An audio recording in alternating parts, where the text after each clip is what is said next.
Ya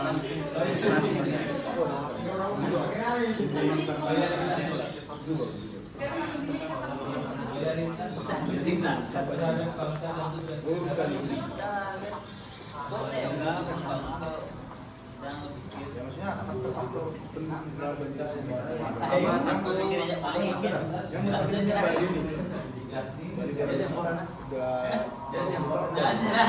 pemerintahan sebelum-sebelumnya udah ada perhitungan bahwasanya hujan bisa terjadi dengan intensitas tinggi. Kenapa nggak dibuatin solusi terkait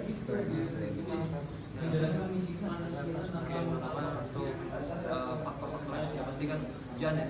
Hujan itu kan dari pagi sampai malam pun nggak berhenti gitu. Kalaupun berhenti itu cuma sesaat aja. Dan curah hujannya juga nggak main-main. Cuaca seperti sekarang nggak menentu, ada angin, hujan, habis itu panas lagi, hujan lagi. Yang kedua soal apa namanya yang paling disoroti banget itu underpass. Underpass itu sebenarnya belum jadi. Jadinya bukan di atasnya tapi di bawahnya.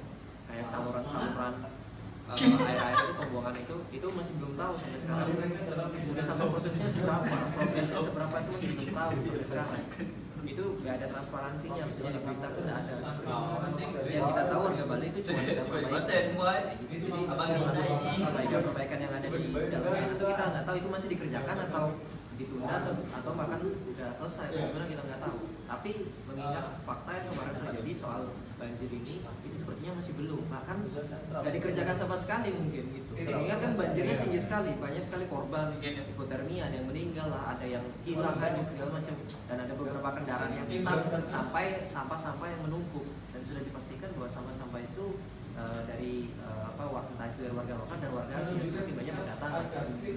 Itu dua faktor yang menurutku saya ada juga berkurang. Iya, benar banget. Dua faktor yang menurutku benar-benar mempengaruhi kasus banjir ini di Bali sekarang. Tapi menurutku ini juga ada kaitannya dengan pemerintahan.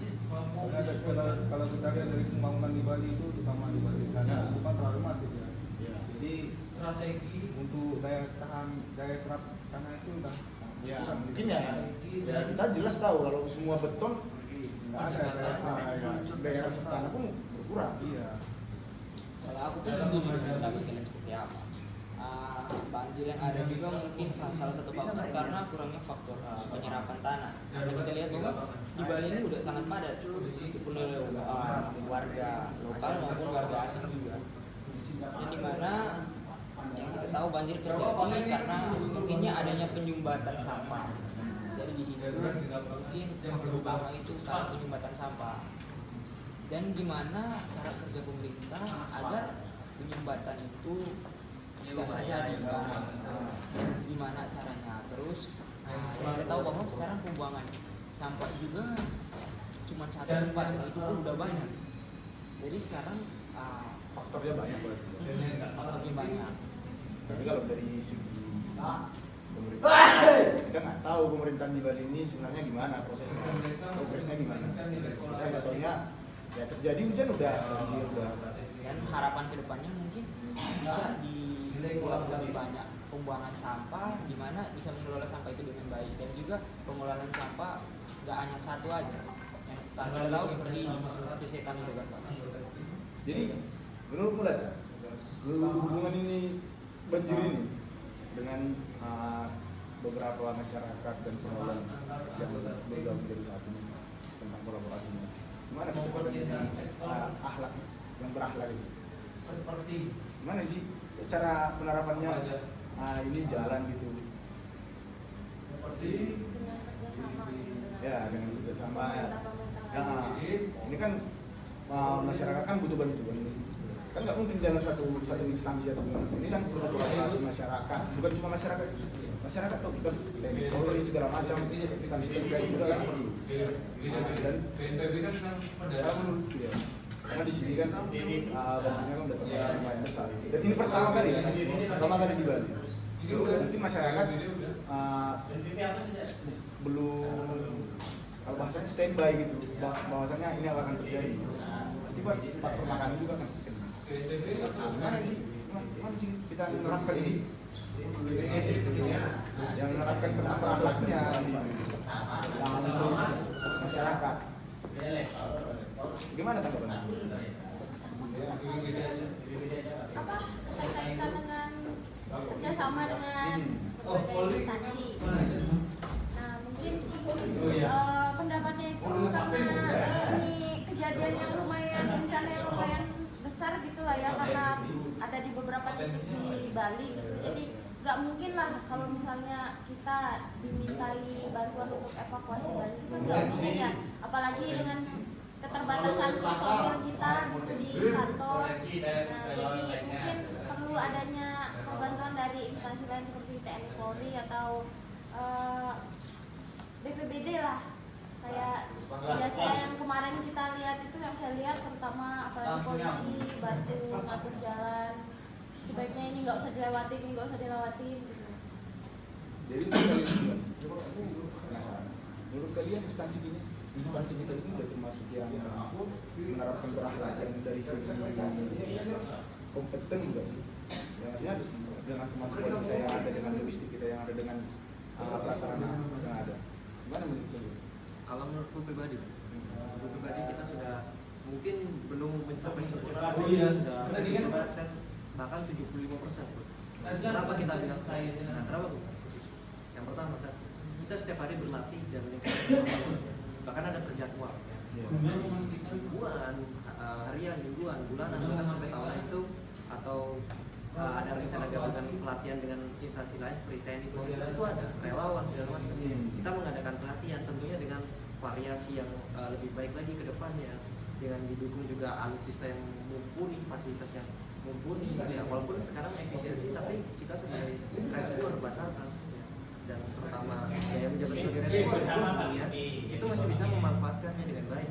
Jadi kita tidak apa ya istilahnya, mungkin belum sempurna tapi ini sudah mendekati sempurna gitu. Kita mempunyai keterampilan dan kita belajar, kita tahu, kita mampu, dan tentunya kita bisa mempraktekkan di lapangan di kehidupan kita.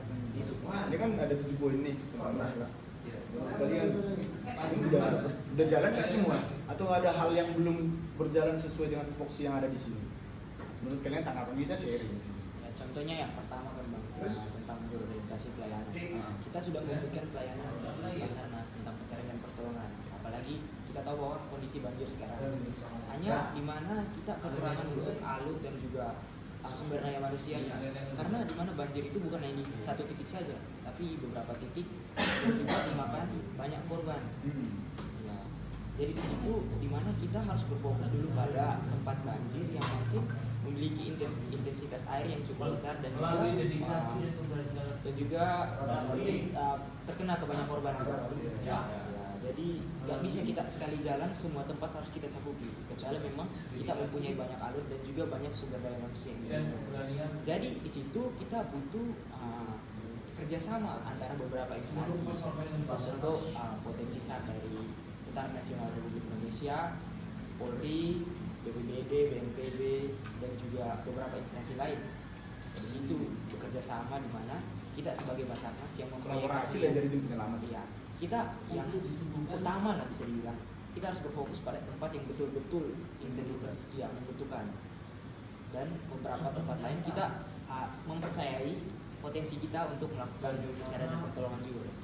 Menurut Anda nih, udah berjalan nggak semuanya? Atau ada hal yang masih harusnya diperbaiki? Karena kan kita tahu, kan bencana kan nggak ada yang tahu.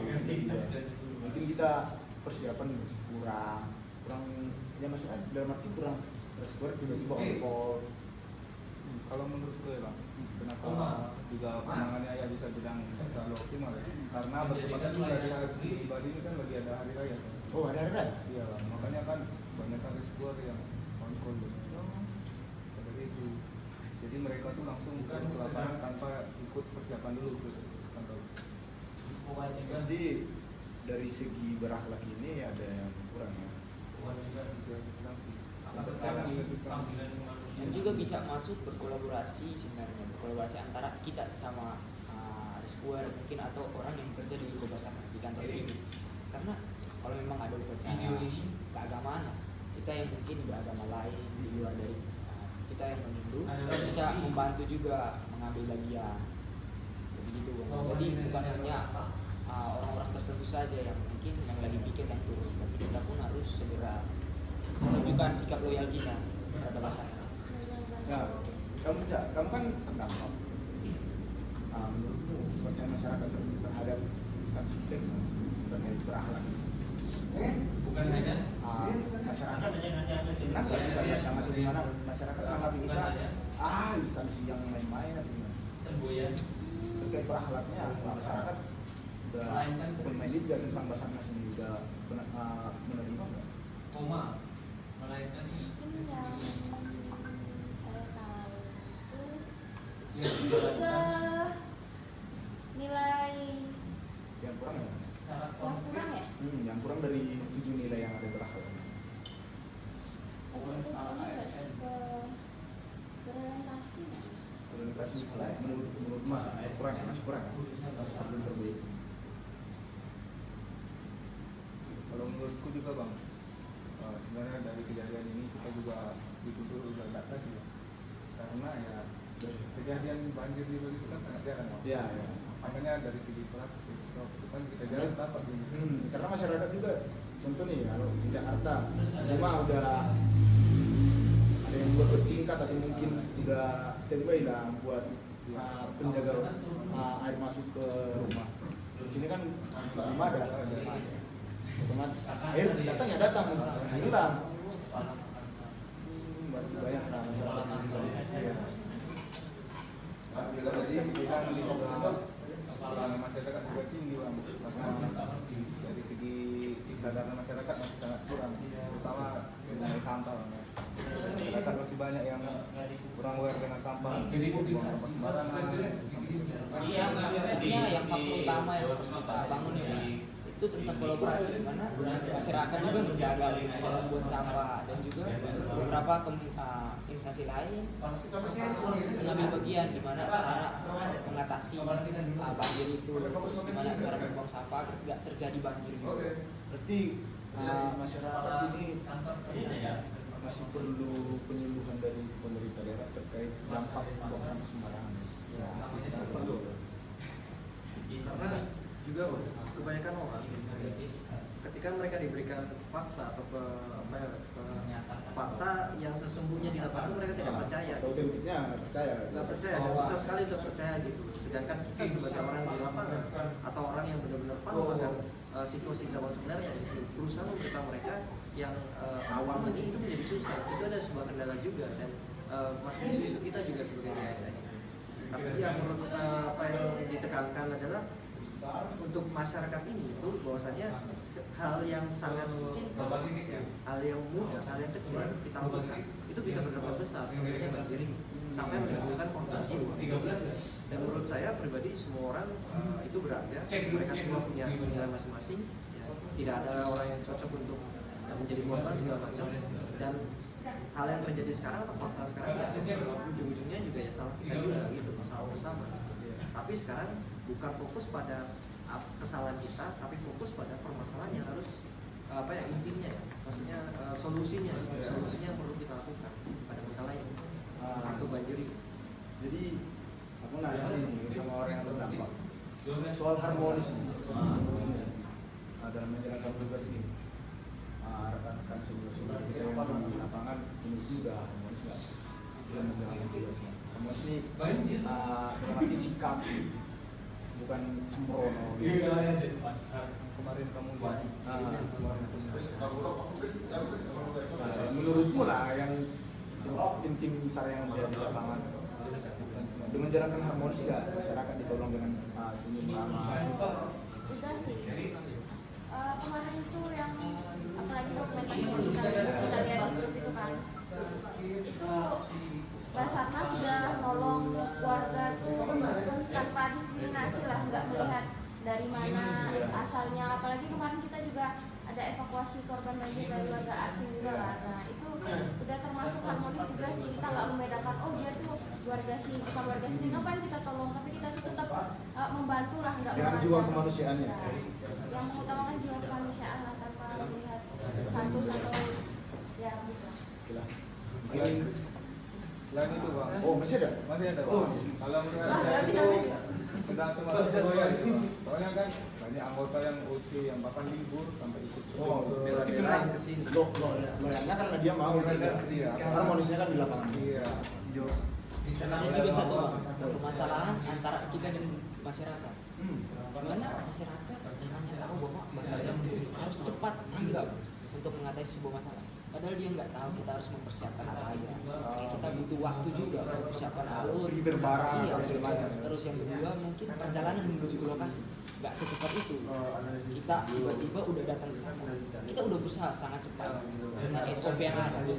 Tapi memang kita harus berkomunikasi kepada masyarakat, menjelaskan bahwa kita berproses untuk mencapai ke suatu tempat yang terjadi bencana gitu. Berarti intinya kita masyarakat itu nggak peduli kita mau posisi di mana, di telepon kita harus cepat dapat data. Quick action. Ya, masyarakat itu nggak peduli yang penting tim SAR harus cepat datang. Kita harus dengan hati terbuka dengan cemooh atau apapun yang masyarakat mau. Kita pun menerima masukan dari mereka, tapi kita juga berbicara bahwa kita begini sesuai SOP-nya seperti ini. Dan masyarakat pun kalau dibicarakan dengan baik-baik, pasti akan menerima dengan baik juga. Karena kan nggak mungkin kita utamakan nyawa orang daripada nyawa kita. Ibaratnya nyawa kita aman, nyawa kita bisa kita selamatkan, baru kita evakuasi orang. Bahkan kalau misalkan nyawa kita sendiri kita nggak aman, gimana kita mau evakuasi orang? Tapi ya kembali lagi kita sebagai ASN menurut saya kita harus mempunyai cara kita tersendiri untuk menyampaikan bahwa kami sebagai ASN datang di tengah-tengah masyarakat itu untuk membantu masyarakat berkomunikasi. Contohnya kita seperti di Mandiri, walaupun beberapa keluarga kan mungkin sempat panik contohnya anggota keluarga yang masih hilang segala macam, tapi kita juga bisa menerangkan bahwa kita tidak sesimpel itu kita langsung melakukan penyelamatan, karena kalau salah bisa resikonya sendiri yang celaka atau bahkan orang itu juga nggak akan ditemukan. Jadi mungkin kesimpulannya kita semua harus bekerja sama antara kita dari instansi Basarnas, masyarakat umum dan juga beberapa instansi lain.